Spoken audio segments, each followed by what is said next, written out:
ଜୟ Jagannath Pankaj dairy farm channel ଆପଣଙ୍କୁ ସ୍ୱାଗତ। ଦେଖନ୍ତୁ ମୁଁ କେମିତି ମୋ ଗାଈକୁ ଗୋଟେ ଖାଇବାକୁ ଦେଉଛି। ପ୍ରଥମେ ଗହମ ଭୁସି ଦେଇଦେଲି ଏବଂ ମକା, ଯେଉଁ ଗାଈ ମୁଁ 10 ଲିଟର ଉପରେ କ୍ଷୀର ଦେଉଛି ମୁଁ ତାକୁ ମକା ସକାଳେ 2 କିଲୋ ଏବଂ ସନ୍ଧ୍ୟାବେଳେ 2 କିଲୋ ଦେଉଛି। ଏବଂ ମୋର ଦାନା ମୁଁ ଦେଉଛି ନନ୍ଦିନୀ ଦାନା, ଯେଉଁଟାକି ସମ୍ବଲପୁରରୁ ଆସୁଛି। ଭଲ ମୋତେ ପଡ଼ୁଛି ଏବଂ ତାର ୟାର ପ୍ରୋଟିନ୍ ମାତ୍ରାଟା 24% ଏବଂ ଅଛି ଏବଂ ଭଲ ଗୁଡ଼ର ଗୋଟେ ସ୍ମେଲ୍ ଆସୁଛି, ଯାହାଫଳରେ କି ଗାଈ ଟିକେ ଭଲ ଖାଉଛି, ଯାହାକୁ ମୋତେ ଏକ୍ସଟ୍ରା ଗୁଡ଼ ଦେବା ପାଇଁ ପଡ଼ୁନାହିଁ। ଏବଂ ଆଉ ଗୋଟେ ଜିନିଷ ହେଲା ଲୁଣ।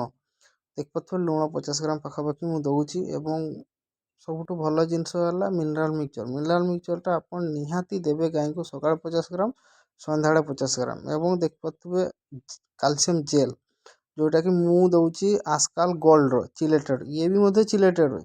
ନର୍ମାଲି ଟିକେ ହାଲକା ତା ପ୍ରୋଟିନ୍ ମାତ୍ରାଟା କମ୍ ଥାଏ ଏବଂ ଚିଲେଟେଡ଼୍ରେ ଟିକେ ଅଧିକା ଥାଏ, 2-4 ଟଙ୍କା ଅଧିକା ପଡ଼େ ପ୍ରାଇସ୍ରେ। ଏବଂ ଚିଲେଟେଡ଼୍ଟା ମୋତେ ଭଲ ଲାଗେ, ତ ସେଥିପାଇଁ ମୁଁ ଚିଲେଟେଡ଼୍ 2ଟା ଯାକ ଦେଉଛି। ତ ଏବେ ଦେଖିପାରୁଥିବେ ମୋର ସବୁ ଜିନିଷ, ଗୋଟେ ଗାଈ ଯେହେତୁ 10 ଲିଟର ଉପରେ କ୍ଷୀର ଦେଉଛି ତ ତାକୁ ସବୁ ଜିନିଷ ଦେବା ପାଇଁ ପଡ଼େ।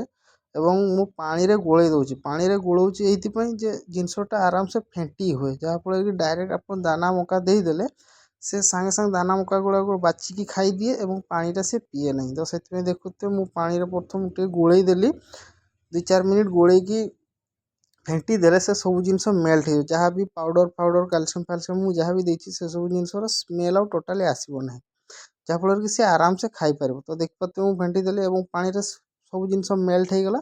ଏବଂ ଚାଲନ୍ତୁ ମୁଁ ଗାଈଟାକୁ ଖାଇବାକୁ ଦେବି। ତ ଗାଈକୁ ଯେମିତି ଖାଇବାକୁ ଦେବି ସେ ଆରାମସେ ପାଣି ପିଇଯିବ, ଆରାମସେ କିଛି ଅସୁବିଧା କରିବ ନାହିଁ, ବାସ୍ନା ସ୍ମେଲ୍ ହେବନି, କିଛି ନାହିଁ। ଦେଖନ୍ତୁ ପାଣି ଦିଆହେଇଛି ଏବଂ ଆଣିକି ଦାନାଟା ପୁରା ଆଣିକି ଢାଳିଦେଲି, ଯାହାଫଳରେ ସେ ଆରାମସେ ଏବେ ଖାଇବ। ତ ଆପଣମାନେ ଦେଖିଲେ, ଯଦି ଭିଡ଼ିଓଟା ଭଲ ଲାଗିଲା ଲାଇକ୍ କରିବେ, ସେୟାର କରିବେ। Thanks for watching.